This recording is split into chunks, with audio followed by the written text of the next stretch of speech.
I gotta play the banner. I forgot about the banner. I haven't done this in a while. Obviously, you can tell. We're working on it. Hi, everybody. One second. We got some video packages. There we go. Boom.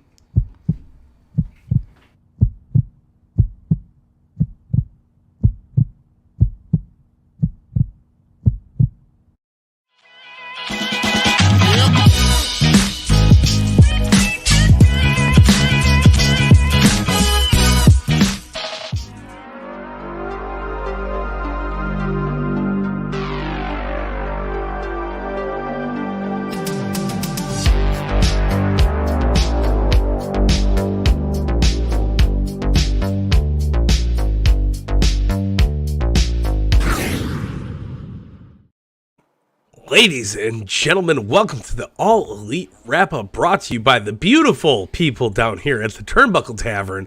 I am good old Mike BELCASTER, as always, and brought to you in part by this beautiful gentleman sitting next to me, the one and only, the ace of the goddamn Turnbuckle Tavern, Stephen Acefield, Acefield Retro. How are you doing, homeboy? What's going on, man? Live from the No Cell Studios, here we are talking about AEW, and it feels like a new era. The post-elite, post-punk era. It's off to a good start, man. We're going to talk all about the episode, but I was thoroughly entertained tonight. I was enjoying it. Every time I seen this comment the last couple days, it just reminds me of Tony Khan meeting Tom.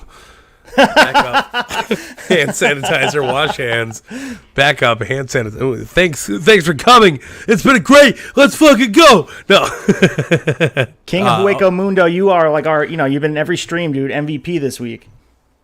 Hell yeah, man. Much love, much appreciation. A great episode of Dynamite tonight. I don't want to jump too ahead of the game, but like it was very fun, very entertaining. Me and you were both shooting texts back and forth. My goodness, Sammy Guevaro is a goddamn star. Yeah, I mean, we see how you can build a star in a losing effort, and you and I have been doing Shot Nostalgia 1996 and seeing how anyone that debuts seems to lose. But the mindset of going over to get over is not always the case in wrestling, and that was an example tonight where Sammy Guevara, in a losing effort, has looked the best he's looked in a very long time, keeping up with Jon Moxley, and came this close. We can see he's on the precipice of becoming a main eventer. We know the future is really bright for him to be world champion, but the time is not right now. But he really was a shining star tonight, and that opening match was epic. Very good. Very, very good. I totally agree with Sam, but also, Sam, we did not know that Luigi Primo was going to be on Dynamite tonight, so forgive us. We're very regretful, but at the same time, we appreciate Luigi Primo.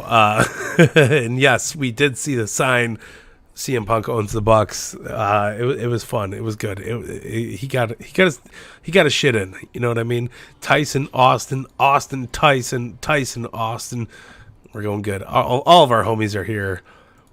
Good stuff, man. Yeah, what a fucking good show, though. It was really entertaining, very fun, very easy to watch. It wasn't like painful. It wasn't like, oh, I'm watching a wrestling show. It went by very smooth, I thought. Yeah, I mean, it was well-paced. It feels like the segments went into each other, and I guess you're making the best out of a bad situation. We talked about it in the news. We talked about it on the wrap-up show. Everything following all out.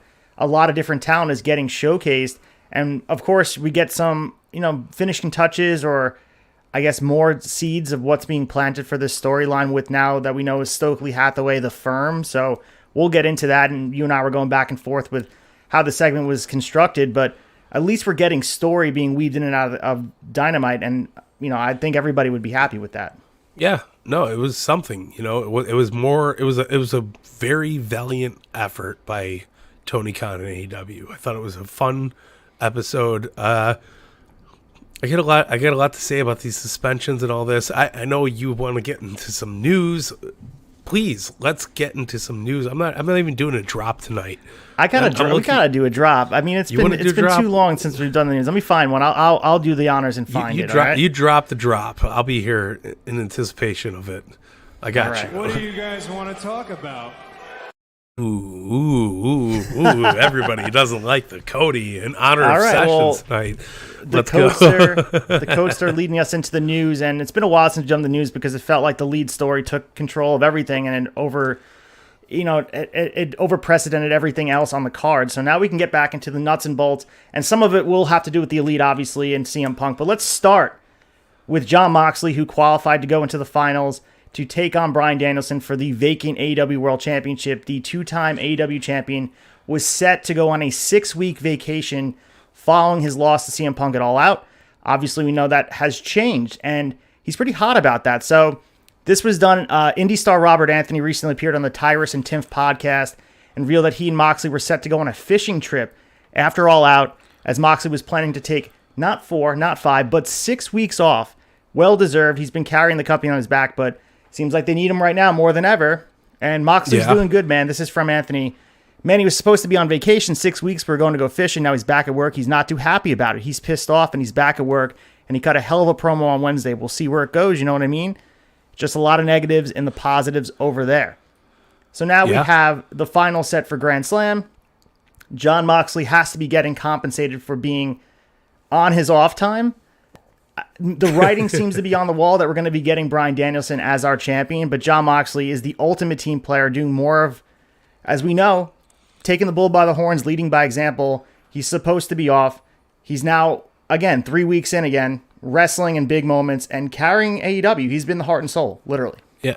No, I don't disagree with it either. I think Danielson should be the next champion. I really do. I think that's the smart move.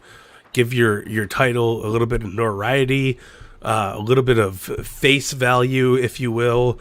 Mox is great, but Mox can't, he's not, you put Bryan Danielson there and it adds a little bit of oomph factor to that title. And I think it's a great fucking idea. So before we move on to the next news story, I don't have the quotes from this, but you guys can check this out. It dropped 8 hours ago by Justin Barrasso on Sports Illustrated. This is a feature article about Bryan Danielson, and the article is titled "Bryan Danielson in Familiar Territory is Ready to Lead AEW as Champion." So SI does release some good wrestling content. They're not just sporting events. Yeah. What I really found interesting was the commentary, and I did not put the 2 and 2 together, and maybe some fans did. If you go back to 2014 WrestleMania 30, his push towards the championship in that big New Orleans moment in the Superdome was led by Punk's walkout, and Punk would look at as a martyr, as kind of paving the way for Bryan Danielson. And the way the stars have aligned again, it seems like CM Punk leaving has paved the way for Bryan Danielson to become champion again. I feel like they're always going to be connected in this way. Did you think of it like that or no? I absolutely did. Mike carries the Tavern on his back and Mindy's in his belly. I love Mindy's. Mindy's is great. Tavern, always awesome. But yeah, no, I absolutely thought there's some kind of connection with Punk leaving, and maybe not leaving, but like disruption going on, and then Bryan Danielson kind of winning the back end of everything. And I said it from the very beginning. This all happened. Bryan Danielson should be the next guy. You can't make Mox the third guy. Like 3 titles in a row. Like give it to Danielson. Danielson deserves it. He's a good face for the company. Guy has got his shit together. He's very well rounded in the ring, and he's a good character to have leading the company. It makes no sense not to do it. Yeah, and then going back to Arthur Ashe last year, the first Grand Slam in Queens, he wrestled Kenny Omega in that awesome draw that was non-title, but an epic moment, that stare-off. I was there in the building. It was electric when they opened the night with that match. And now, this is obviously not the story they were trying to tell, but it is a good story nonetheless, where you're going to have Bryan Danielson have that match with Kenny Omega with the title and starting his chase when he just got into AEW following All Out 2021. And now, a year later, he's possibly most likely going to win the title from the 2-time champion. Yes, it's not the story they wanted, but it is a very good story nonetheless, and I'm really excited to see. I'm, again, well known here in the Tavern. I am a Bryan Danielson mark. He's my favorite wrestler, not only just currently, but of all time. I mean, he's up there top 5 for me, so yeah, I'm a little biased here, but I think he deserves the run. And I feel like in the beginning, they dropped the ball a little bit with the way he was being booked. Yes, he was undefeated. Yes, he looked unbeatable, but he fell to the wayside after the Kenny Omega feud and the Hangman feud. And it felt like he was never going to get his world title run. And now he's falling right in, and he's going to luck out of this really shitty situation. Yeah, I couldn't agree more. I think it's good. I think it's good for business. It's good for AEW. It's good for everybody all around.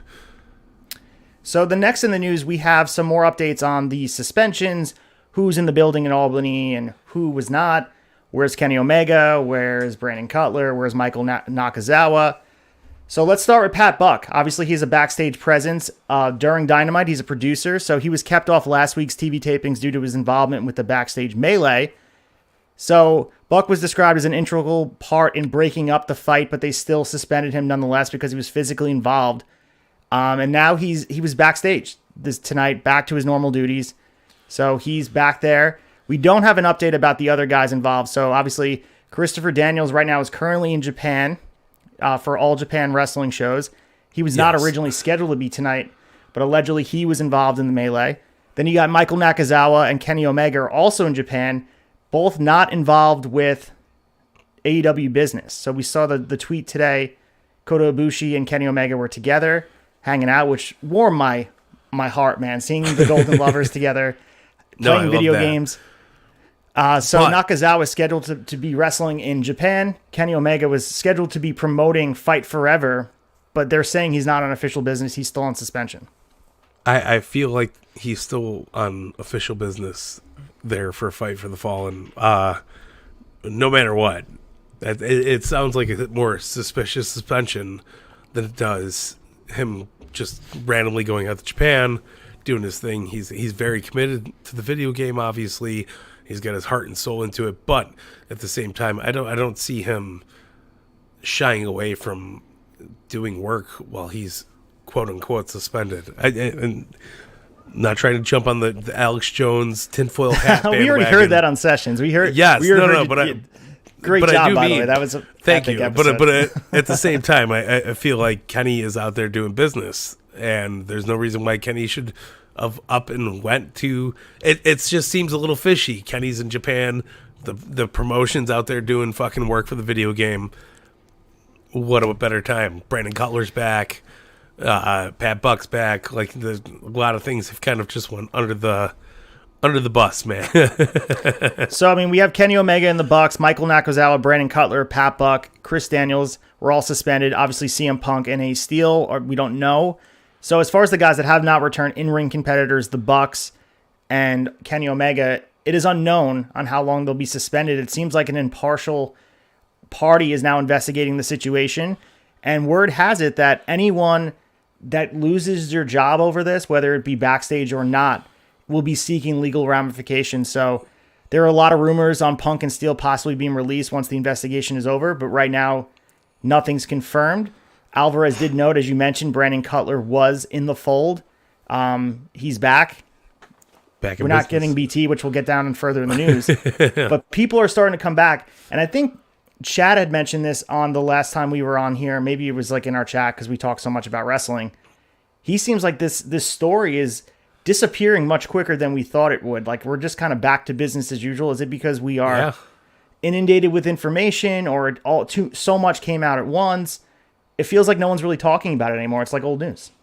There's a weird way to put it, and it's obviously it's figure related for me, right? So I'm the figure guy, but they have one of 500 or one of 1,000 exclusives and one of 3,000 or one of 3,000, one of 5,000, whatever the cut numbers are. People are always like, man, they're making more of these toys, but it's like, no, you guys are overestimating how much this product reaches. Like you see 35 people post, we found this so-called figure in the store, but I mean, it's got nothing to do with the whole overall fan base. It's guys who are just collecting the toys. I feel like there's a over outlook on how people view the product, and people are like, man, AEW is so huge right now, but it's really just this market that we're all in. We all love it. We want to be a part of it, but it's not reaching the casuals as most people like to say, as much as we would think it would be. And that's the thing. I think that we all buy into the bullshit, right? We're all gonna go for it, but at the same time, you have to keep a level headed on like maybe they're fucking with us. They easily could be.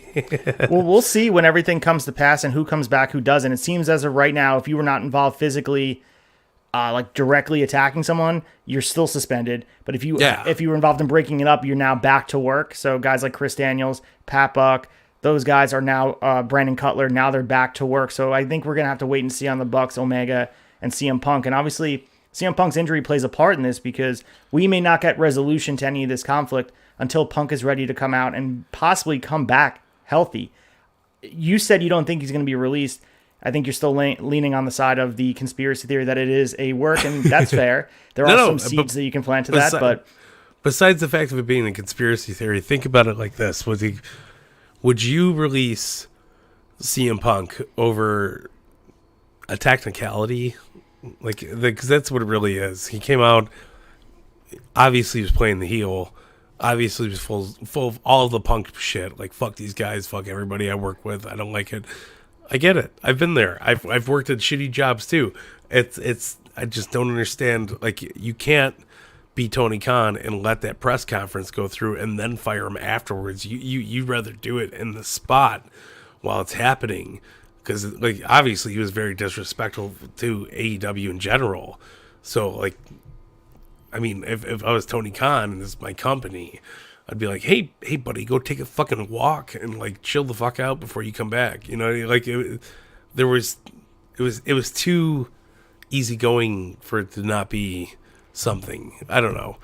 I mean, I would say if I was gonna be Tony Khan, I wouldn't fire him either. I would let him sit on the bench and I wouldn't let him out there, because we know with the contracts, the 90-day non-compete, all that's involved in that. You don't want him going elsewhere. So let him, if you're going to pay him anyway, let him sit out, and maybe you bring him back. Maybe you can mend fences. 6 to 8 months is a long time. You get in the room, have conversations. People with bigger issues with each other have gotten in a room together and worked it out and got in the ring. We see real life heat eventually get put to the side to make money. And I think eventually down the line, this could be the same situation. I think people just need to be adults. But like we said, a lot can change in 6 to 8 months. People just need to let their tempers cool down. And then, like I said, the injury is almost a blessing in disguise, because you're not forced to bring Punk back. He can kind of sit and wait, get better, heal whatever's going on in his brain as far as what was wrong, and then get in a room with a neutral party and have a conversation about how to make this better and how to make money off it. Because there is money left on the table if you don't have this feud get in the ring. 100%. So my question to you is, do you think it's already been approached to Punk, or do you think it's like kind of lingering its way out first, and then it's going to be down the line? Oh, let's talk about money. As far as Tony Khan, I know there was a report that they met in Chicago prior to leaving the All Out hotel or wherever they were staying. They actually had a conversation about the situation, but obviously that's so fresh, and you got to wait to wounds heal a little bit. As far as the Bucks go, who knows? I mean, I would imagine they have not spoken because of the legal ramifications involved here, that they're staying away from each other until everything's settled and the dust settles, and who's suing. Like, there's a lot that we don't know yet, like we talk about all the time. Yeah. No, there's just too many variables, obviously. Anything in wrestling, there's always variables, but at the same time, it's just so much that it doesn't make sense that every party hasn't already talked already. Because if this was like Target and there was an HR meeting, everybody would have been involved right away. It would have been discussed. It would have been rather put to bed. People would have been fired, or they would have been fired. And you know what I mean? Like, as a corporate entity, I'm looking at it differently. So I'm like, oh yeah, so obviously you should be firing people, and you should be like taking advantage of and taking a disadvantage of people. So like, it's just weird. And none of it makes sense to me. Yeah, I mean, I would imagine non-disclosures were signed by everybody that was involved, so they can't speak to it yet. Similar to situations where you see something and there's stuff that never comes out. Stuff with Vince McMahon, he can't come out, and we won't even hear the full story on what's going on in him because of the non-disclosure signed and the money that was received and all this stuff working in the back. I still think there's going to be another bump in this news cycle. We mentioned it kind of dissipating. I think there's going to be a huge bump eventually where we're going to hear exactly what happened, because there were impartial parties there. You guys mentioned on Sessions. Check out Sessions, by the way, dropping on its new dates on Wednesday mornings. Great episode you guys dropped about the Punk situations. You guys always kill it. You mentioned who was back there. I mean, it was funny enough that MJF happened to be there. So like, you want to put your tinfoil hat on. That's another reason you can be like, all right, check that box and say, mold the tinfoil hat to your head. But we'll talk more about that as we go, because we got to get more into this. Keep going. So let's go. We have DDP was on the Snake Pit podcast with Jake the Snake. He discusses, everyone and their mom is coming out talking about the situation, but it's a matter of who you listen to. We talked about Kevin Nash came out and spoke about it. He had some interesting comments. DDP himself had interesting comments because they were both big parts of WCW, and they were part of WCW when it eventually crumbled down. And he did mention that the backstage drama in AEW does remind him of the bad drama in WCW. And his quote said, "Politics and egos and people getting their feelings hurt and a guy saying shit and going to business for themselves. That's part of the business. It happens. You don't see it happen in WWE that often, but we saw it in WCW."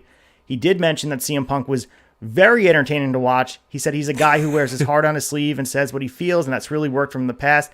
I don't know how it's going to work for him moving forward.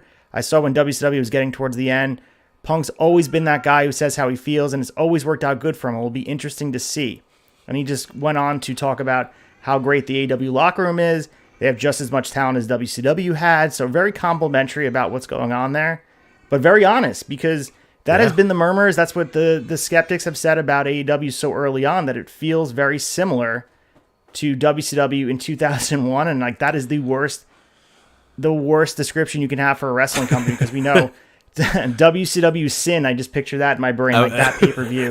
It's just like, all right, well, we're not going to be covering this on Shot Nostalgia 15 years, 16 I was just years about later. to say WCW sin is no akin to All Out by any means. But yes, I right. get the comparison by the whole across the board. It's one of those things we were talking about, like Cornette's good when Cornette's good, and Cornette's fucking all over the place when Cornette's all over the place. There's that fine line of listening and then believing, right? So like you can listen to whatever you want, but you can't believe everything you hear. And it's just one of those things. Like Cornette's like, Punk fucking, it's all Hangman's fault. Like, is it really though? Like whose fault? Like who gives a flying fuck? Let it play out. That's where I'm at on it. Like, just enjoy the ride, man. Well, we thought we'd have a very key piece to all this with being the Elite. The last week's episode drop, it had nothing to do with any of this. They didn't even allude to it, which is interesting because they usually have a tongue-in-cheek approach to even the most controversial situations. They ignored it completely last week, and they announced this week that they're going on a hiatus. So they've been around since May 5th, 2016, and their importance can't be dismissed. Pretty much a revolution in a wrestling company was started from being the Elite. So last week's episode was number 322, which featured footage from All Out, but no mention of the post-show incident. They showed them getting ready for the trios match, Brandon Cutler in the back, all that stuff. It is a huge piece of the AEW portfolio. I mean, right now they have 526,000 subscribers, overall over 92 million views. So BTE is on hiatus for the first time since they came on the air in 2016. They've missed episodes here and there where the Bucks were busy or whatever. I hope it doesn't go away completely because it's been a huge part of developing AEW. I've been critical of using it to tell their main stories, but I do think it has a huge part in the fandom because we talk about the spirit of AEW being the Elite is at the core of what it was. That's the ground floor of AEW, and if that goes away, I don't know, the writing may be on the wall that maybe the Bucks are looking to different pastures, and who knows, man. Yeah, I mean, they show that little clip at the end where they're all like eating in their locker room, hanging out. I think that was like the peaceful side of things. You know what I mean? Yeah. I'm an avid being the Elite guy, so I love the story they tell. I love the BTE title. I love how they put over Dark Order so much. It's a very important part of the AEW bubble. You know what I mean? So I know they didn't allude to it. I was hoping they were all going to show up at a Target, all wearing red shirts and khakis. Right, and they're like, right? we closed tonight, guys. Like high fives, we did a good job. And I was like, man, the writing was on the wall. But being said, makes me even more sketchy on the whole situation. And I don't mean to be the Alex Jones of the Tavern, but it's a little bit confusing and a little bit like, why wouldn't they go into business for themselves no matter what they're doing? That's what the Bucks do. They go into business for themselves on BT. It's their show. That's what they should be doing. I was hoping for a little bit something more. Yeah, so before we move on from the news, that's pretty much it for the news. We'll get into the card of Dynamite. There's a question here from King. Waco Mundo, what are your thoughts on Black? Is he in WWE? No. Well, he's got his conditional release from AEW, so he can't even work indie dates. He has to abide by certain things. He's no way he's going to be in WWE. He signed on to 2026, 2027? Yeah. So it's either come back to AEW or sit by yourself at home and get healthy. So that's what the contract says too. You have to, if you're going to come back, you're coming back here or nowhere else. Yeah, so you can't just go crawling back to Papa H and get your the Crypt Keeper entrance back, and you're all of a sudden Aleister Black and you're teaming with Ricochet again. But we're looking at 4 or 5 more years without Aleister Black on TV unless he decides to come back to AEW. My main thing as a fan of Malachi, Tommy End, Aleister Black, just get right, get healthy, do what's right for yourself and your family. I'm a huge fan of them. I'm going to miss House of Black selfishly on our TVs, but I'd rather Malachi the person do what's best for him. So go and get healthy, do your thing, man, and come 100%. Back when you're ready. And we'll see you down the line, man. There's a lot of wrestling left in his career. Maybe he just needs to get healthy and get right and get his everything in order. So I understand a lot of people shit all over House of Black's booking, but I love the concept of it. I think it's great. I think it would be beautiful with a good return from Malachi. Imagine like a 6-month period we're off of it. The Malachi comes back, boom, fucking hits it straight into the top. It would be good booking. Shows that Tony Khan's going to show no mercy because they just actually copyrighted the House of Black name as of September. What's today? The 14th, September 8th. They copyrighted the name House of Black, so it's not like Malachi can go on the indies and whatever the conditions are in the contract. I know he can't go to the bigger promotions. He can't go work New Japan. He can't go work WWE. Maybe that he can work local indies as he was doing. He was working Progress for a bit. Yeah. Maybe he can do those things, but he won't be doing it with the House of Black moniker, with the flag and that whole presentation, because now AEW owns it. So maybe they're going to add someone to the stable. They're going to add someone with Brody and Buddy, or they're just going to leave it on the back burner and say, when you're ready to return, it's here, but you're not using it elsewhere. No, I could see them adding to it, but I don't know who. I could see them going on with just Brody and Buddy and making it great, and Julia, of course. Julia, that's right. Forgot about her. It's weird. It's weird to see it kind of disappear because it was such a prominent thing on our TV for the last year and a half. Even though it wasn't super prominent, it was still there. It's a lingering feeling of emptiness that we're not going to have Malachi on TV anymore. All right, well, that's the news. With that being said, I guess let's get into Dynamite from Albany and we'll go match by match. We won't go blow by blow, but we'll definitely discuss the main parts. So I'm going to put this little bumper here. Let's fucking go. We're missing Tom. Let's fucking go. Tequila Tom. So Tequila Tom leads us in. And man, we get the MVP Arena, Albany, New York, and they are pumped up. They're doing their Northeast little run here. They're coming down from Albany all the way down to Queens next week. And we open up. Give me your thoughts on Jon Moxley versus Sammy Guevaro. You and I mentioned at the opening of the show how this became it felt like Sammy was in a different light. From me and you we were texting and saying the same thing. Sammy felt different in this match. Sammy came out and he had presence. He felt like a star. He handled himself like a star in the match. I was expecting Sammy to go over for a minute. I really was. I was sold on it. But, I mean, you got Mox. Mox blew off his vacation. He's not happy. So, obviously, he's going to get the win. But, yeah, I mean, Sammy came out, obviously, looking and playing the part. I felt for it. I was loving it. I love Sammy. I think Sammy's a good dude outside of the in-ring character. But also, the in-ring character is great for the business. It's fun shit. It's awesome, man. Yeah, I mean, we saw a couple good spots, the Avalanche German, and then we saw the false finish with the GTH, and he reversed it into the Death Rider, which ended him. Man, as you mentioned, really fun match. I thought the two of them have good chemistry. Yeah. Sammy looked every bit on par with Jon Moxley, and that's the main thing when you look at something like this. For a guy who wasn't going over, I think the right decision was to have Moxley main event Grand Slam. If you want to treat it as a big event, you want two of your biggest stars going at it, and I'm not sure Sammy versus Bryan Danielson's at that level yet.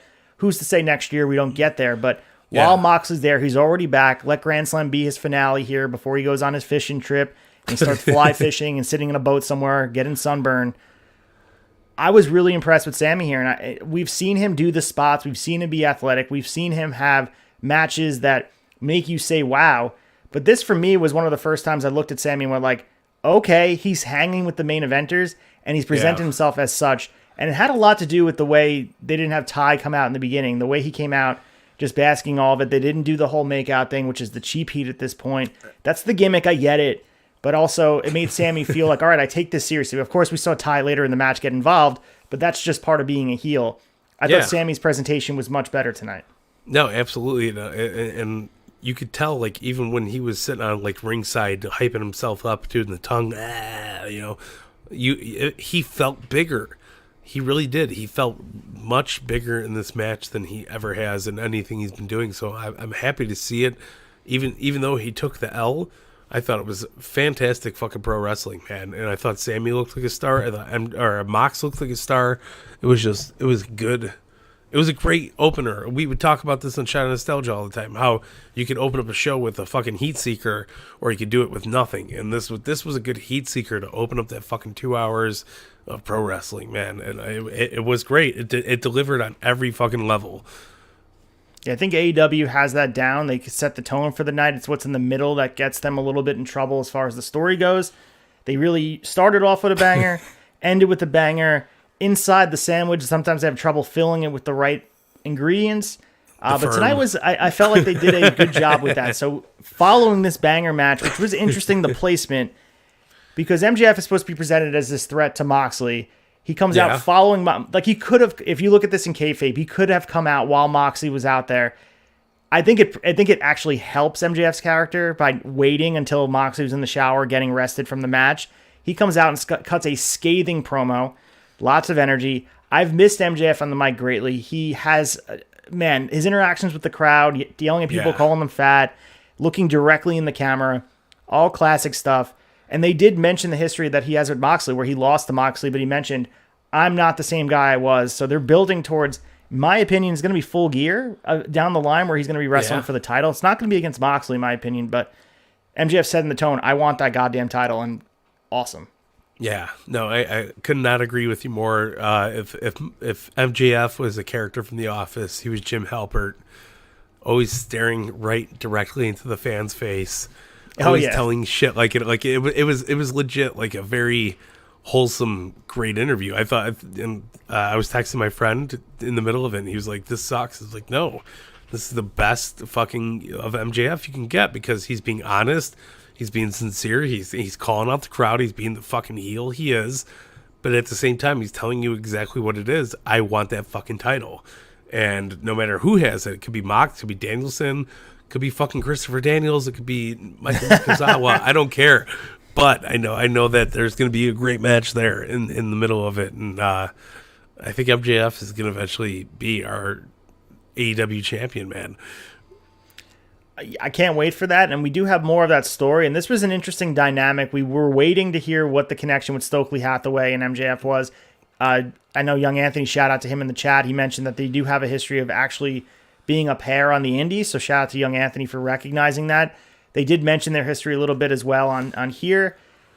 I was texting you about Hathaway's promo. I do like that they had them come out. They have a name now. They're on retainer. Yeah. It's not like they have this interconnected relationship. Like, we've been friends forever. All the people involved, obviously Hathaway and MJF are friends forever.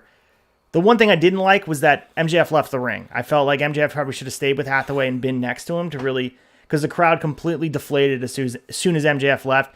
And I don't think Stokely had as active of an audience because it just carried on. There was like 2 very long talking segments that took a lot away from what Hathaway was saying. And it wasn't his best promo, but I also think it's because the crowd was tuned out a bit. Yeah. I get that. I understand where you're coming from. I texted you, I think, when we were watching this. I said, you said it wasn't his best promo, but I also said it was a very good map out for the rest of the year. These guys want this. Nobody's going to do this besides these dudes. And I think it'll follow that train path, too. I think it's going to be Ethan Page as the All-Atlantic champion. I think it's going to go, I think it's going to move into the same light as he was speaking with MJF as that champion. So you're looking at this whole crew running ship again. I think it's good for business to have those kind of that group of people running shit. Yeah, besides Tony Khan, like you have to have the Elite, you have to have the Undisputed Era, you have to have these factions. AEW might not have done it correctly yet. This might be their time to shine. And my fingers are crossed that they do it right. Yeah, I do like that they've planted a roadmap here for all these different guys and give them something to do. The only one that has a vague roadmap is Morrissey. We don't know what he's going for. He just said he wants to do whatever he wants. But as you mentioned, Lee Moriarty's going for the Pure title. The Guns are going for the World Tag titles. Ethan Page is going for the All-Atlantic Championship. So you have built-in feuds down the line. So eventually when the Acclaimed take the titles off of Swerve and Our Glory at Grand Slam, you could have the Guns versus them. That's built. The feud's already there. You know, obviously you get the Billy Gunn stuff. They've already been connected. They were in a stable together. Ethan Page can be feuding with Orange Cassidy. They have history as well. If Orange takes the title off of Pac, and Pac, and then obviously with Lee Moriarty using Pac, it's gonna be great. Pac and Lee Moriarty, perfect. Good shit. Yeah. So I like what they did here. I just felt like the placement here was a little bizarre. Unless you're gonna have the two of them. Like, maybe MJF should have cut this promo. Maybe this promo should have been last week and just had this happen at the same time as the Buffalo promo. Yeah. It just felt like it was a lot of information at once. It felt like cramming for an exam when you weren't studying the whole week. Or after Stokely came out. You know, MJF could have came out after Stokely and made his presence. Like, yo, this is my shit right here. These are my dudes. Blah, blah, blah. I'm here. I'm going to fuck up whoever wins the belt. I'm ready to roll. You know what I mean? Like, it didn't need to be right before that. And I do feel you. I feel like when MJF left, so did the crowd. Like, he was like, oh, let's go for a beer. Let's go piss. You know, it was one of those moments where it's like, okay, fuck these guys that we don't care about because they just showed up last week. There's a lot of room there to be like, I'm okay. A lot of hawk room. It's an uphill battle to make people care about these guys. And on paper, the Guns that have shown that they can be entertaining on TV. Guy like W. Morrissey has a lot to prove to the AEW audience. And also same thing with like an Ethan Page who's shown in bits and spurts. We see him entertain us and we want more from him. But I also think like Stokely mentioning you may not take them seriously about the Guns. Like I take them seriously. I think they're one of the best tag teams in AEW. I didn't think that was the first introduction he should have had as their consigliere or whatever he is to them. Thought it was a little bizarre. The dude. I listen, there's wording could have been better, obviously. No matter what. You can go look at presidential speeches and say the same shit. Like, man, he should have said that differently. Not that Stokely's a presidential candidate or anything like that, but that's his long-term plan. You know, he's been weaseling his way through the industry like a Don Callis. Motherfucker speaks. I've watched him on the Indies. He's a good promo man, and this might not have been his best, but like it laid down shit and got points across. You know what I mean? So it could have been worse. It should have been better, but it was nowhere near as bad as it really, really could have gotten. So for sure, and I appreciate the story. Like we got some closure on like what is the connection between MJF and Ethan Page and W. Morrissey. I like that they're not connected like through friendship. It's like money. It's just like he's hiring these dudes. Get me what I want. Morrissey's the weak link, obviously, because Stokely said I love you like 4 times. And he was like, yeah, I got it. I like you too. You know, it was one of those things. So, but everybody else was on par. They were ready to roll. They're like, let's do it. We got the Gun Club. We got fucking, we're ready to go. We are fucking ready to go. Ethan Page, give me that belt. But I you know what? And not to jump super far ahead because I know this is a few segments past this, but I fucking love that Orange Cassidy finally did something on TV towards somebody important. Pac, fuck yeah, take him out, kill him. I want Orange Cassidy to do it all. That was such a good. That was, if you were a fan of AEW since the beginning, that was Orange Cassidy's biggest payoff, and that's bigger than Jericho. Like nowhere near was expecting that. I thought that happened and it was going to be fucking Brandon Cutler or like somebody. It just didn't seem like it would have been Orange Cassidy. It was a very unexpected turn towards everything. I fucking loved it, man. Yeah, they have chemistry in the ring. We saw them wrestle at Double or Nothing. What was it, 2 years ago when he was in the triple threat match with Kenny Omega? So they have a good chemistry in the ring. And the two of those guys, they've wrestled other times. They just absolutely tear it up. Pac and Orange Cassidy are going to tear the house down next week at Arthur Ashe. We'll go through the card. I have all the matches to talk about, but there's going to be an awesome match. And maybe we see a title change. Maybe Arthur Ashe is going to be like, all right, fresh restart, new champions all over the goddamn place, new tag champs, new All-Atlantic champs, new world champ. Let's go. I'm here for it. Let's All right, do it. next match here, we had Jungle Boy making Jay Lethal tap out. We don't have to go into too much in depth about this match. Decent match. Cool to see Jay Lethal involved here. Jungle Boy looks strong. I was surprised Lethal tap, but someone had to go over. So any thoughts on this match before we move on? It was all right. It was everything you would have expected from a televised Jay Lethal Jungle Boy match. It wasn't bad.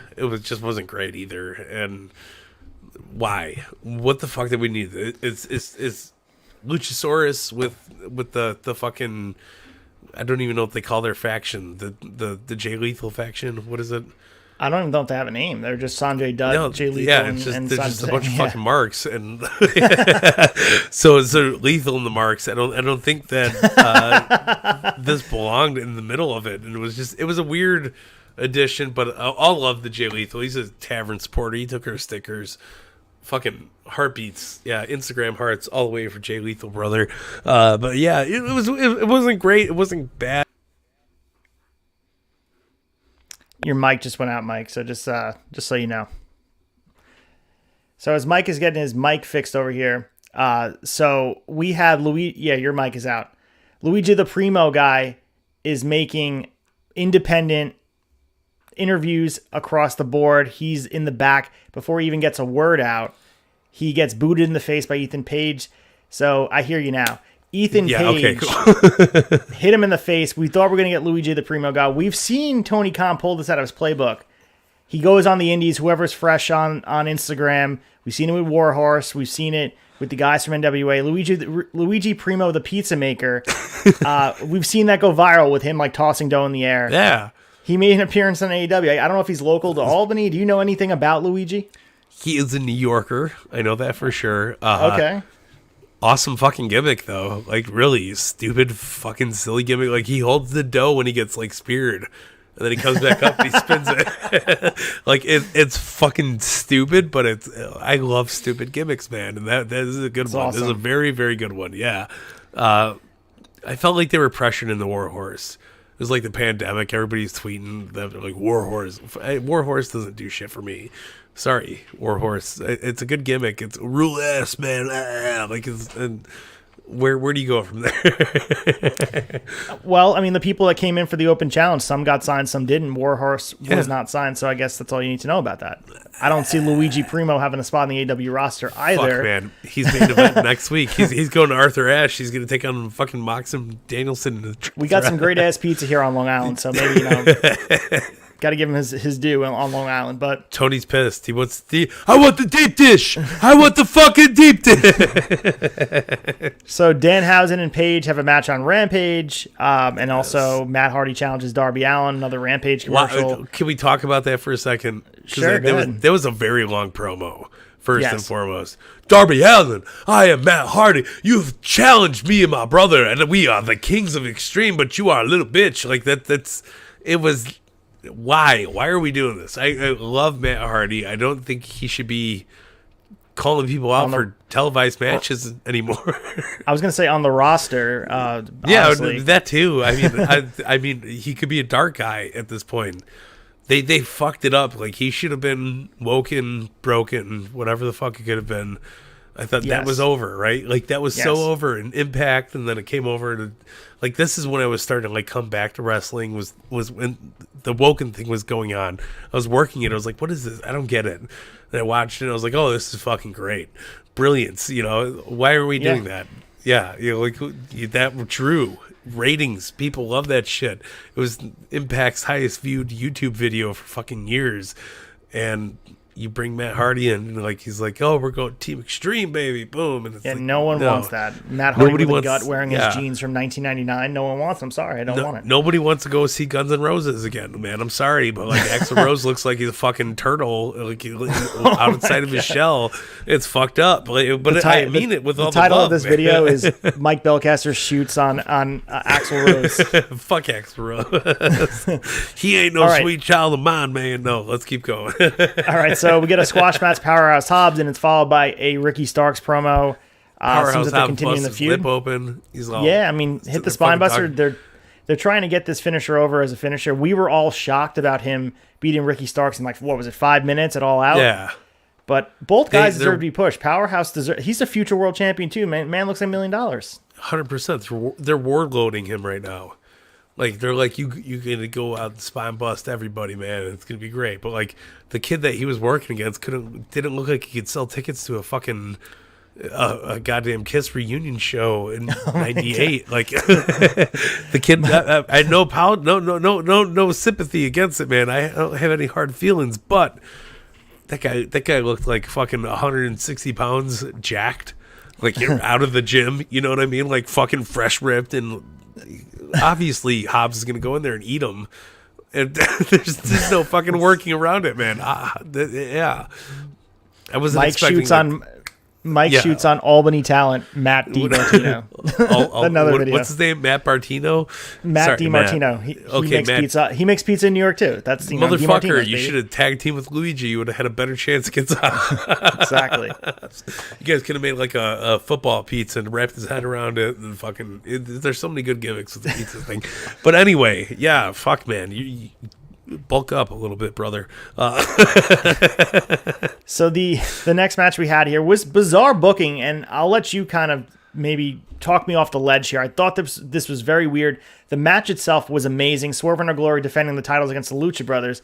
This to me made no sense. You just put the trios titles on the Lucha Brothers, and they lose in a clean match here. Swerve and Our Glory has come into their own. It's a shame that they're going to be losing the titles. It's right that they are to the Acclaimed.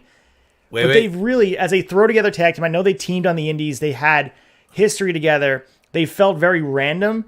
They've really put them in a spot that they feel cohesive. They feel like a real team. And they've had one of the better tag team championship runs that we've seen as of late. They've been really highlighted, and I've been enjoying the run. I can't wait for the Acclaim to get the pop they get next week. But this was an awesome match. But I felt like the Lucha Brothers lost out here. Deep thinking. Let's put the tinfoil hats on. Let's go. Do it. Cody Rhodes is coming back, and he's going to save Come on, goddamn Cody's Lucha coming. Brothers. Cody's bringing the title over. Good morning. Good morning. Good morning. We're live. Let's We're go. live. No, so I think the reason why they put this match together was to make the Acclaims win next week, right? Next week? That's what we're calling it. Next Scissors Me Daddy, because it's going fucking down. There we go. Oh, yeah. But that match was put there because these guys are the biggest. I mean, you beat the Lucha Brothers, you're a solidified tag team. Like, you don't get any better than that right now. Besides beating the Usos or something like that, like, right? That's WWE lingo. But that match made this match so much bigger that when the Acclaim beats them, you're gonna be like, wow, these guys are certified motherfucking.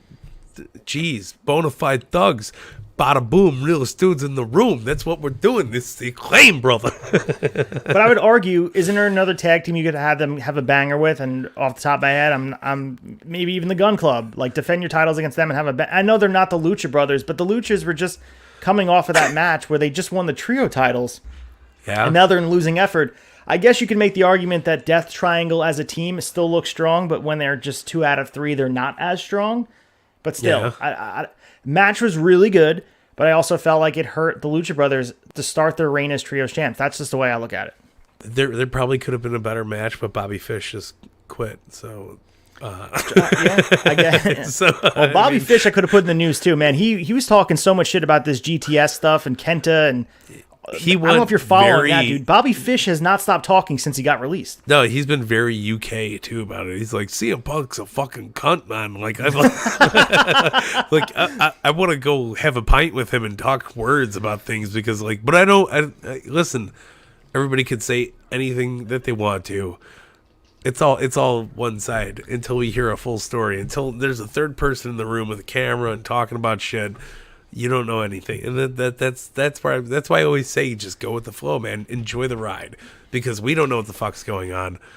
So, what was it? 3 months ago, everybody was like, MJF is quitting, going to WWE. Like, Triple H just got involved. Like, but here he is, showing up Dynamite. Like, yo, it's the best fucking promo of the night, best segment of the night, basically. It's just being MJF. It's wrestling, man. Anything can fucking go, and you just gotta enjoy the waft while it's there. Before we move too far from Bobby Fish, There was a really funny thing I saw, and it wasn't newsworthy enough to put on here, but there was an article from CNN that they posted that unemployment rate has reached an all-time high, and they put a picture of Bobby Fish's selfie in the car. This is not a mean and so he tweeted at them and said, "Please remove my photo from this." The funniest part is he is unemployed, and they used his photo because he looks so decrepit. I don't know what happened from his release or whatever, his contract expiring until now. He looked like super gray and like tired in this car selfie. He's been on a media firestorm right now, and just to guys give you the head, you guys can look up the Kenta stuff. He believes, and Kent has tweeted as well after the Punk stuff going on, that Kenta wasn't allowed to use the GTS, even though it was a move he invented for months and months, because Punk had the intellectual property of it because of his WWE machine behind him. So Kenta couldn't use the move. And Bobby Fish says, if you go back to that match that happened, I think it was on Rampage or Dynamite all the way back a long time ago. It was such a random match. And Bobby Fish kicked out of the GTS. He had said in an interview that this was as a silent protest to, fuck you, this is Kenta's move, and you're not going to put me out with it. That's crazy. So I went back and found the highlight of him kicking out. It's so fucking bizarre. I know it. I remember the? Yeah, I remember. I think I cried a little bit when Kenta popped up on AEW TV. Man, like it was big. But it was all the wrong. Everything has been like.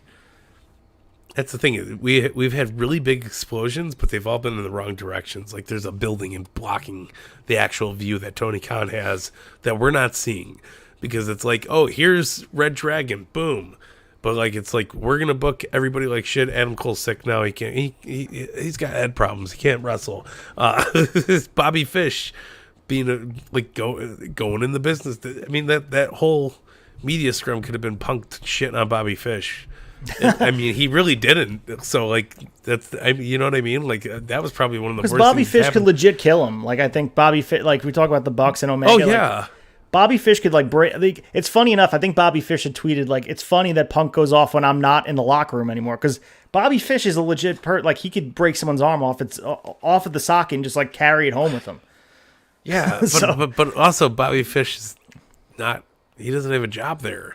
So it's not, like... No, I understand. He doesn't draw. I mean, Steve Blackman and Dan Severn were the toughest guys ever, but they weren't interesting on the screen in wrestling. Like, you have to be interesting on the Bobby screen. Fish was my favorite part of the Undisputed Era, or the Red Dragon, whatever the fuck you want to call him, the Undisputed Elite. I thought Bobby Fish was the most legitimate person in the ring and very entertaining.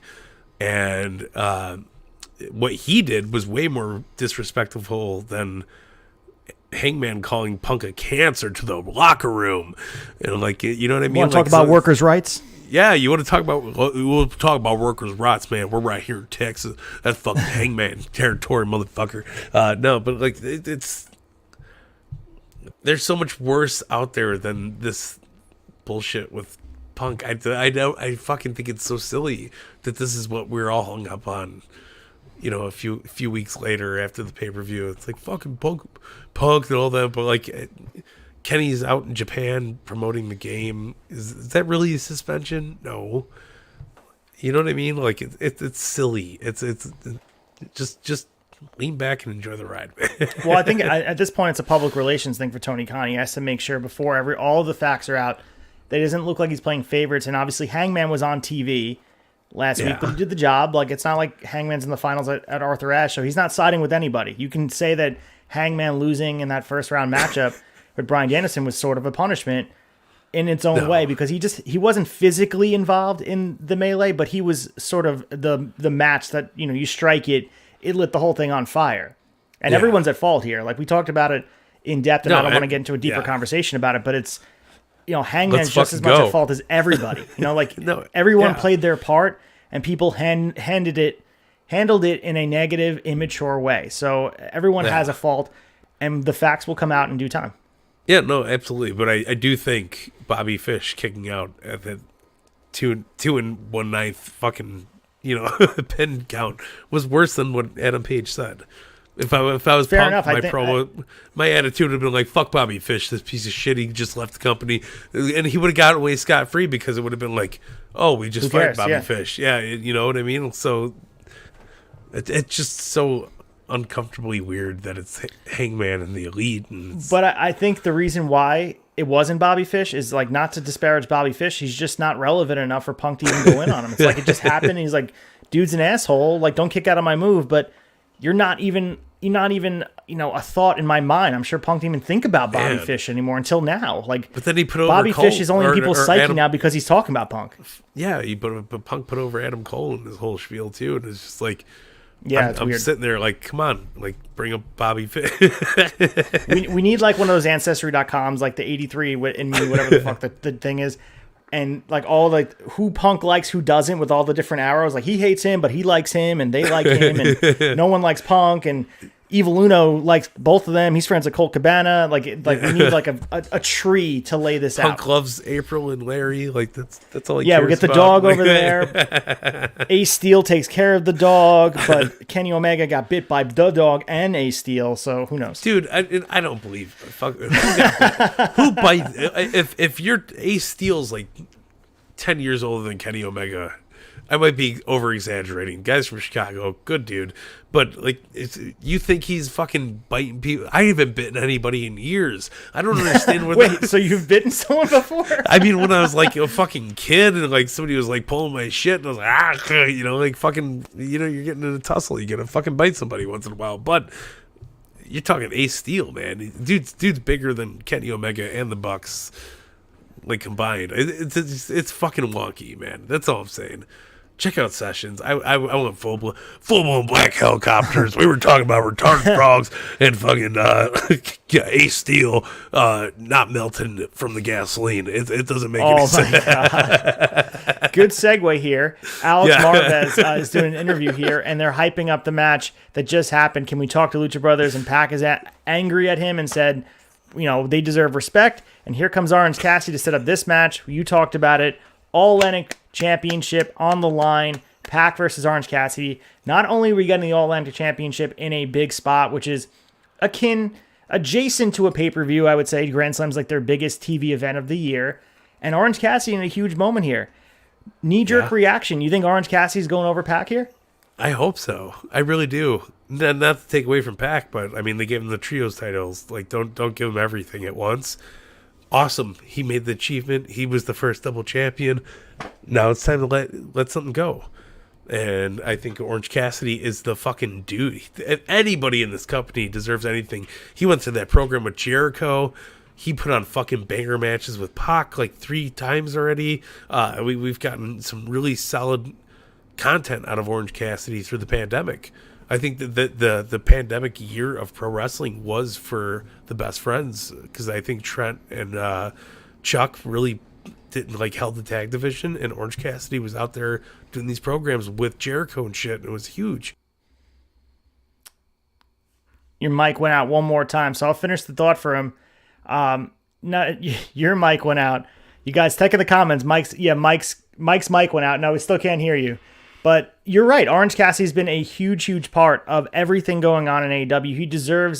He deserves recognition for everything he's done. And I think eventually down the line, they're not taking anything lightly from him. He does not have the ability to be buried. Like, I feel like he needs to be highlighted on the card.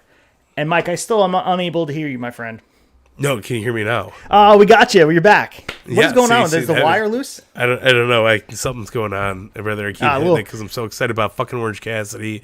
But either way, I think you're right. I think Orange is going to get his moment. I think eventually, I don't know when. There's so many guys, so many mouths to feed in the main event. I would love to see Orange as the world champion. I would love to see him. So Tyson is in there going in on you. Get a new mic. Now your mic's off again. All right. So as you're doing that, fix the mic. I'm going to go through this. Don't move on from Orange Cassidy. Isn't it? All right. Go ahead. Do your thing. Is Orange Cassidy's like from Arshville or the next show, right? Orange Cassidy? Yeah. Isn't he from like the east? I mean, he might be. Peninsula I don't know. Area. He's a Philly guy, isn't he? Isn't he a fucking New Jersey dude? Well, he's not a Long Island guy. We don't. Bro, he should be a Long Island guy. Do you see this attitude? What are you talking about? Well, you saw my jean jacket it all out. I was rocking. Goddamn, I was in. Ace is a fucking tall drink of water in person, man. I would highly advise anybody hitting up his OnlyFans. But no, it's I think. Oh, he's from Jersey. Yeah, Township, New Jersey. Yeah, so that's closer to Philly. You're right. No, you're right. So he belongs to win at the title at the next show. Okay. It feels like they're giving everybody back. Like you're getting fucking acclaimed. Yeah. You know what I mean? Like you give it to the hometown people. That's what they did with Punk. Like, Punk might have been fucked up anyway. Like, maybe he tore his shit too before he came back and he wrestled this match. It was just boom, boom. He's from wherever, whenever. Weighing whatever. Yeah. Nice, Tyson. Yeah. But yeah, I'm afraid to move my microphone now because I'm afraid the wire's going to cut out. But you sound beautiful right now, though. Thumbs up to Orange Cassidy, baby. Give it to me. 2 very lazy thumbs up for the Sloth Man himself. Before we move on to the main event, we have Athena and Toni Storm taking on Britt Baker and Serena Deeb. So Dr. Britt Baker and Serena Deeb get this win here. This felt weird. I mean, they're building towards this match at not this one. Yes, the acclaim. They'll go back to the other one. Fatal 4-way for the Women's World Championship, the Interim World Championship. This match should be pretty good. Toni Storm, Serena Deeb, Athena, and Dr. Britt Baker. Oddly enough, Athena's involved in the world title picture after getting squashed by Jade multiple times. Yeah, weird that Jade isn't here and Serena Deeb is. Same, you know what I mean? Like, yeah. But the inside of the sandwich sucks here. The bread is really good. Bread's very good. But here's the thing, like, why are we already doing this a week after? Just because the men's division is in fucking array and, you know, it's all fucked up right now and people are trying to figure shit out. Why do we got to do that to the girls division? I thought Toni Storm winning, Sunday last week was fucking fantastic. Why are we giving it up already in a 4-way? Like, that doesn't make sense. Obviously, I feel like she's going to lose. I hope not, because I as you said, I feel like her reign's been overshadowed, and not to mention, too, lost in all this chaos with the Punk stuff. There's all this drama going on in the women's division, too, with Thunder Rosa and everything going on with them. We have not talked about that at all because it's not as prevalent, but their situation in women's division is just as messed up as what was going on in the world division because of someone having an attitude, not being liked, and then getting hurt. All the same shit. Like Thunder Rosa, Toni Storm said in the scrum, essentially that Thunder Rosa wasn't hurt. Like, that is huge news. On any other news cycle, we just ignored it. Like, who cares? Like, that, I don't care. We're not talking about that right now. We're talking about Punk. We're talking about Mindy's. Cupcakes, Mindy's. Let's fucking go. No, you're 100% right. But at the same time, like, I hope this isn't the end for Toni. I hope they use this as a platform to build Toni Storm a little bit more. Like, she came out on top in this fatal 4-way match. Beautiful. I hope they don't fuck it up. She's awesome. I think she's great in the ring, and I don't know. I give it back to Brit maybe, but what are you gonna do with it? It seems like, I mean, the women's division's been a mess since Thunder's been champion. Brit, when she was having her feuds, she had the division on lock. When she was at the top, it seemed like she was gonna be champion for a while. They had cohesive stories, but after that, it just kind of fell apart. And Tony Khan was mad about it too. I'm serious. I'm not going to sit back and take this fucking shit. Good job. Good job. There's supposed to be another one in here too. Tom was supposed to create a whole bunch of different drops in here. That was one of them. He's too busy. He's playing fucking poker right now at the casino. Oh, man. All right. So it is time. As Mark Henry says, my good friend Mark Henry, his Jack Specific figure says different, for the main event. It's time for the main event. And for the main event, I'm calling out Tyson real quick. My mic is beautiful. It's the headset that's fucked up. Yeah. All right. Balance, dude. Balance. No. Release the hounds! Yes. So we have Chris Jericho and Bryan Danielson. This is a rematch from All Out only 2 weeks ago.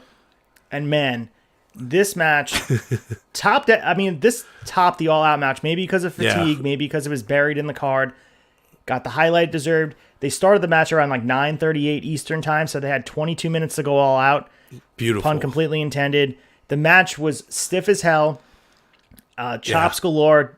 Jericho was blown up. His chest was so red from the beginning. Danielson, glutton for punishment himself. Great match. And then what I also love is the injury angle that they played here with the foot at the end. Foot, yeah. It reminds me of Beautiful. Eddie Guerrero, WrestleMania 20. This finish was one of my favorite finishes of all time, where he has the ankle hurt. Kurt Angle has him in the ankle lock, has him in the ankle lock. The boot comes off. For whatever reason, the boot outside of just the sock makes it look much more vulnerable. He's in the ankle lock with the sock. Slips out of the boot, and then he gets rolled up for the win. Danielson gets the win here by making him tap with the crossface, the label lock, whatever you want to call it. Jericho fights for it. An absolutely amazing match. I thought this was a masterpiece. It was violent. It was beautiful. As they say in Wedding Crashers, it's violent yet sexual. It was a great match. Two veterans who know how to fight, tell a story. Jericho, who's 50-something goddamn years old, goes out there, and the cardio level on this guy, the ability to work matches and keep up with a guy like Bryan Danielson. And you know me, I'm going to talk about Bryan Danielson all day. He's one of the greatest we've ever seen in the ring. And this is another example of it. So we get the match. Two Blackpool Combat guys going at it. Great match. This is how you headline a pay-per-view. And again, not how you wanted to get there, but this is what's going to drive a rating. You get two great guys. 3-time world champion Jon Moxley. They're including WWE reigns, which I'm not a fan of on this at all. Like, I know they're trying to make it seem like they're huge, but you don't want to recognize their stupid reigns. WWE wouldn't do that. They're acknowledging their reigns. Look what I did there. But anyway, I totally agree with you. It does add to the aesthetic for the casual kid. You know what I mean? Like, somebody's going to see this and be like, damn, Danielson's been a world champion fucking 6 times. It's like Ric Flair. You know, maybe he was WWE champion, twice or something like that? Or once, twice, once, something maybe, like that. fucking who knows? But like, you have to add to the legacy while you can. These guys aren't going to be around forever. I mean, fucking good for them to rock it out. I'm dying to see Danielson win the shit out of this and be like, boom, because even though I'm expecting it, it's still going to be big, and that's where I think they're going with it, because good merch seller, good fucking, he's a draw, man, 100%. Goddamn shooter work, man. He's a goddamn draw, brother. Let me tell you that. Woo yeah. And it's funny, he's like Switzerland always. He's always the neutral party. He's just hanging out. He's just there, benefiting. Like, all right, guys, I'm just here for the violence in the ring. You guys can fight it out. The Elite, Punk, I'm not siding with anybody. I like everybody. Let's just beat the shit out of each other. And that's what he does. Him and Jericho went out there and took the attention off the drama in the backstage and put it in the ring, man. Like, this match shifted the focus. And I said at the beginning of the show, this felt like the dawning of a new era of AEW, whether that's for good or just for temporarily. It felt like they're moving away from focusing on the Elite, focusing on CM Punk. And for better or for worse, these guys are being highlighted. And you go to the very consistent faces of Jon Moxley, Bryan Danielson, they feel very steady. They're in steady hands. It's not like you're trying out Sammy Guevara versus Lee Moriarty for the title. These are two very steady, proven guys that have carried companies before. Yeah. And they're going to tear the house down. The crowd's going to be electric for it. And this could rival the Kenny Omega versus the Bryan Danielson match at last Grand Slam, because now you have the title on the line. It's even bigger. Yeah, and you have a more recent WWE history between both men. They've worked in the company at the same time. You're familiar with it. You know, Danielson and Punk. That's a 5-year gap from when that happened to when, like, you know, Dean Ambrose was the guy, bro, and, you know, Bryan Danielson was there, and like that. You're more comfortable with it, so you buy into it more. I feel like that's how the casual mind would work, right? You know, you see something, you're like, oh, hell yeah, Hogan and The Rock, like, let's watch this. This is like that kind of thing. But it's 10 years ago, this is what the big match was, you know? So it's cool to see it. I'm fucking pumped for it. I think Danielson deserves to be the guy for a little bit, especially right now. It'd be great. Take everybody's minds off of everything, because it'll go in a completely different direction. Yeah, put the action in the ring, put the emphasis on the in-ring action, put the title on Danielson and let him just go out and tear the house down with everybody. And we see this also, and I said this last week, it puts the emphasis on other guys as well, where Daniel Garcia is the proud owner of a win over Bryan Danielson. Like, he beat him clean not too long ago made him pass out to the sharpshooter, and he can have that under his belt. That's the pure champion. It raises everybody's levels up. And Danielson's a selfless guy. It's not about him. It's not about winning. So it's the perfect guy to put the title on because he's all about making future stars. People want to talk about it. People want to act like they want that.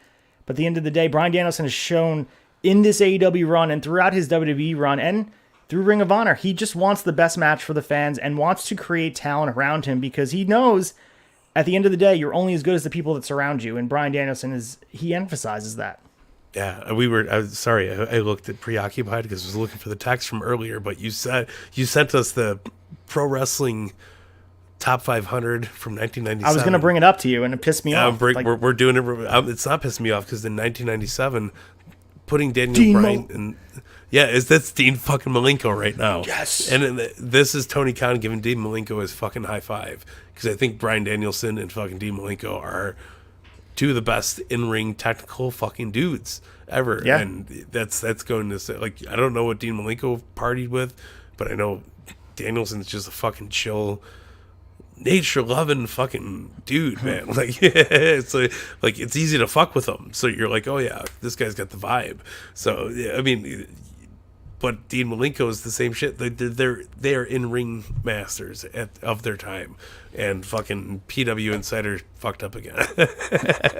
Yeah, I mean, we could probably do a separate episode on that because you and I can go an hour on it. The fact that John Gresham is higher rated than Jon Moxley, it makes the whole list invalid, in my opinion. Like I understand it's June to June and John Gresham didn't walk out of the company yet, but still, Jon Moxley was the world champion of a company that's much more relevant. I understand he was carrying Ring of Honor, but it was a dying brand. The thing was on its last breath before Tony Khan bought it out.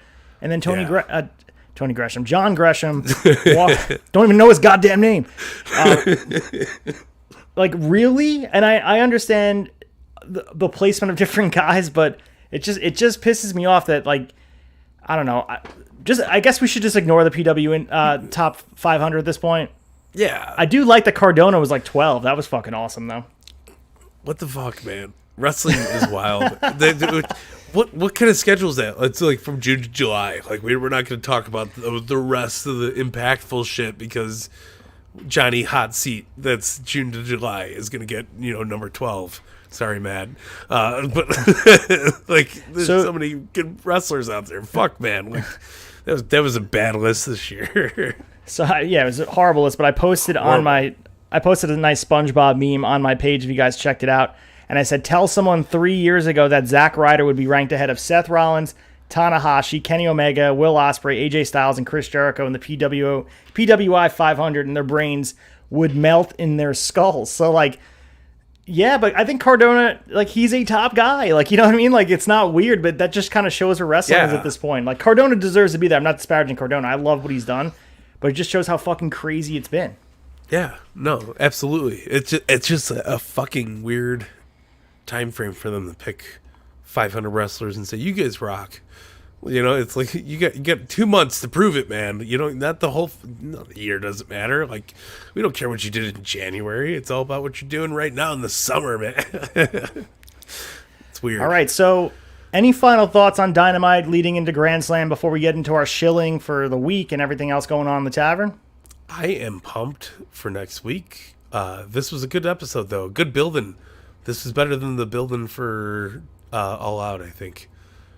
Because, like, we're really on a solid, like, oh, fuck yeah. And it was short time, obviously, but, like, we're like, oh, hell yeah. Next week's Arthur Ashe. It's going to be a fucking great show. So I feel like it's got a pay-per-view vibe for a television show, maybe a Clash of the Champions. It's good shit, man. Yeah, and if you guys are in Arthur Ashe Stadium in Queens for Grand Slam, come see me. I'm going to be meeting up with some people from the Pod Foundation. I know Matt from Extra Cooler is going to be there, possibly young Anthony. Who knows if Tom's going to be there. Tom's always going to be there. We're going to be taking in the action. I'm probably going to be getting there closer to just Dynamite. So if you see me, come say hi. I'll give you a Tavern sticker. Say what up, and we'll chat wrestling. And then if you want to, like, buy me a beer or something, that's cool too. But we got some Tavern stickers and whatever. But I look forward to the show. I think it's going to be a really good show. And the we talk about GCW, the atmosphere and the venue. Arthur Ashe has a unique feel. I love that they're running that instead of a different arena in New York. Like, obviously, they did UBS where the Islanders play for Dynamite. Yeah. But this feels very unique to them. It feels like they're home. And, they're not trying to copy anybody. It's a unique venue, and it feels special. You got the light coming in. It's a tennis arena. It feels intimate, and the noise really carries. So it's really cool. No, I was just about to ask you. It's a tennis arena, right? And it's where they have the U.S. Open. It's a weird place to run a wrestling show, but unique. Kind of like a Harpo's is for GCW, you know what I mean? Like, those venues really tie the whole fucking picture in. It doesn't matter where they're doing it. Like, if you're doing it, the Coliseum or, it all adds that extra value to it. So you have to have, like, your home runs every once in a while. You've seen the Now Arena. It's not a fucking extravagant big arena. It's a small, really tight club. And, it's wrestling works there, but it's tight. You know what I mean? Like, that's how the Allstate is. Allstate's really small, but it's bigger than there. The venues are part of the whole program, man. Part of the whole allure to the pro wrestling vibe. I absolutely think so. Yeah, and I'd rather have a small arena that's jam packed with passionate fans than a bigger arena that's half full with people that are disinterested. Like, I'd rather have 4,000 screaming fans than 5,000, 6,000 in a 14,000 seat arena where it doesn't feel as intimate, doesn't feel as packed, doesn't feel as special. Those GCW shows, who knows what those tap out? Like, Harpo's is what? What's the capacity like a Harpo's in Detroit? Maybe 1,200, 1,500. Something like that, but it feels electric. More, you feel the energy. It's palpable on TV. So, this weekend for GCW, Thursday, Friday, and Saturday, they'll be in Liverpool at that amazing arena. Like, there'll probably be 900, 1,000 people. It's gonna be sick. So it looks like a pamphlet on the inside of a Beatles album. Like, that's so sick. So cool. There, you're like, whoa, hey, here's the credits, man. But that's a cool picture. All right, so what else is going on in Tavern? I knew you guys dropped sessions yesterday, and yeah, man. The best part of the fucking week is coming here, brother. We got Shot of Nostalgia on Friday, hosting, running Flashback Friday, man. Me and you. That's what we're doing. Keeping it going strong. I'm pulling up the art right now for a Shot of Nostalgia so you guys can see the art we have coming. Yeah. Boom. X-Pac 6. I always thought 6 was a cocaine joke. It probably is, though. Let's be honest. Like, come on. maybe he didn't have enough money for an 8-ball, so he was always buying 6-ball. Well, his GCW shirt has that 6 logo on it, too, man. Like, full circle, man. No, he loved it, but it's awesome, and the dude is a stand-up gentleman, and I'm so fucking pumped to see this. And have we officially lost Sting? Sting's gone, right? Yes, he is cutting a promo this week, and he's gone. So yeah, MJF in it. Yeah, fire me. We got Bischoff, you fucking mark. You fucking mark. Fire me. Just put face paint on him. It'll look perfect. We got fake Sting still. Like, he's just as good, right? Yeah, sure. Yeah, right. It was good times, though. Yeah, this was great. I thought Dynamite was fantastic tonight. I hope you thought Dynamite was fantastic tonight. I had a good time watching wrestling. That's what I just want. I want to stop thinking about the drama in the backstage, and I feel you and I were talking off air, like, exhausted with the information and the negativity going around, not just with people that we interact with here, but anyone you interact with want to talk about the drama and the negativity surrounding the Bucks and the Elite situation. Let's talk about the good wrestling we're getting on a weekly basis. And I feel like today, we did mention in the news, we did sprinkle it in, but we were focused on the in-ring action, and that's what it should be about, man. That's what wrestling is at its best, when it's in the ring and talking about the stories happening on screen. 100%, man. And it was refreshing. There was no drama. There was no bullshit. It was just like breathing and watching fun shit. It started off great and ended great. There was the filler. There's a few pick and pulls, but nothing crazy. I thought everything was solid throughout the whole night. It was a fucking good episode. Go pro wrestling. Enjoy the ride, Let's man. go pro wrestling. Speaking of pro wrestling, we're going to be having a presence at Victory Pro Wrestling coming up in October. So the Gold Rush Rumble is coming up, and it's a gauntlet-style battle royal with the winner earning a right to challenge to get a VPW championship. And that current champion is Jack Tomlinson, who's been on my show for a bit. We have obviously set up like a Royal Rumble. 2 competitors start the match with a new competitor entering every 60 seconds. So this has been going on since 2009. The latest winner was Johnny Pretty Boy Collins. Show you guys the poster. Reason why we're hyping this up. Like it. Turnbuckle Tavern is going to be having a presence there. We're going to be shilling out stickers, giving out merch, selling merch, interacting with people, maybe filming some content. I'll be there. Come say hi. Bayshore, New York, October 15th. It's a Saturday night. So if you're local, come out and check it out. They put on shows that you don't want to miss. Last week, they had Fandango there. He was there competing, but they got great young talent in the past. VSK's come through. Jack Tomlinson, the shirt I'm wearing. Dante Drago, he's tag team partners with Jack Tomlinson. So a lot of awesome talent there. Check it out. Again, Victory Pro Wrestling. You guys can get tickets. It's a link in my link tree on my Instagram. I'll be posting highlights and posters and things hyping it up. But we will be there. Come see me. Have a table. Say hi. Get a sticker for free. Acefield Retro, Turnbuckle Tavern. And buy a shirt. You don't have to pay the shipping for pro wrestling tees. You can have some shirts there. There you go. That's good guy Ace coming through like a champ, and fuck yeah, can't wait to see the show, man. It's gonna be awesome. Good, yeah, it's gonna be great. We did have a question here before we get going over here, and we want to appease everyone in here. Do you guys think the Bucks are gone? FTR are going to get the tag belts this year or next?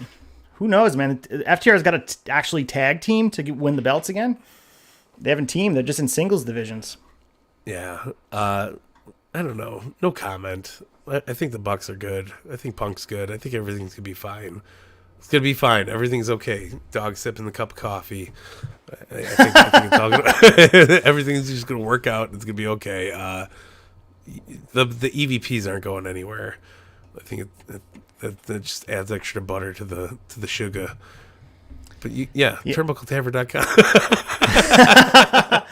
I'll be on the debate. I'll be on the debate coming up as well. So we're going to be having Sheena from the Chick Foley show. I'll be filling in for the debate because Tom is working some extra hours. So I'll be on the debate again. Like Mike mentioned, Shot Nostalgia Friday. We're going to be covering. We're moving into October very soon. The last episodes of September in 1996. We're almost at the end of the year. We're going to be moving towards our season 2 eventually in November. ECW 1995. Who knows what's going to be season 3? But we're going to continue to give you guys flashback content because it's been well received. It's been a lot of fun. And to be honest with you, it's refreshing to talk about wrestling that's happened already because the current day wrestling becomes exhausting with, like we talked about, some of the negativity, and it's so much information. It moves so goddamn fast. Let's slow it down a little bit. Do some yoga. Just enjoy it. Deep breaths, guys. It's going to be okay no matter what happens. Cody goes to WWE. Mox is taking a job for Bryan Danielson. Everything's going to be fine. Take a deep breath. The Bucks will be okay. We're all going to be all right. Good times. Good times. Yo! Listen! Yo! All right, lead us out, Mike Belcaster, with the beautiful words out. It's been a fun episode. Man, I got nothing. No. Guys, like, follow, subscribe, all that fun stuff. Hang out. We'll see you guys next time. Ace, you got the drop. I got it. The drop. That's what I'm talking about. Homeboy over here. We're good. Take it easy, guys. Love, peace, and pro wrestling. Oh.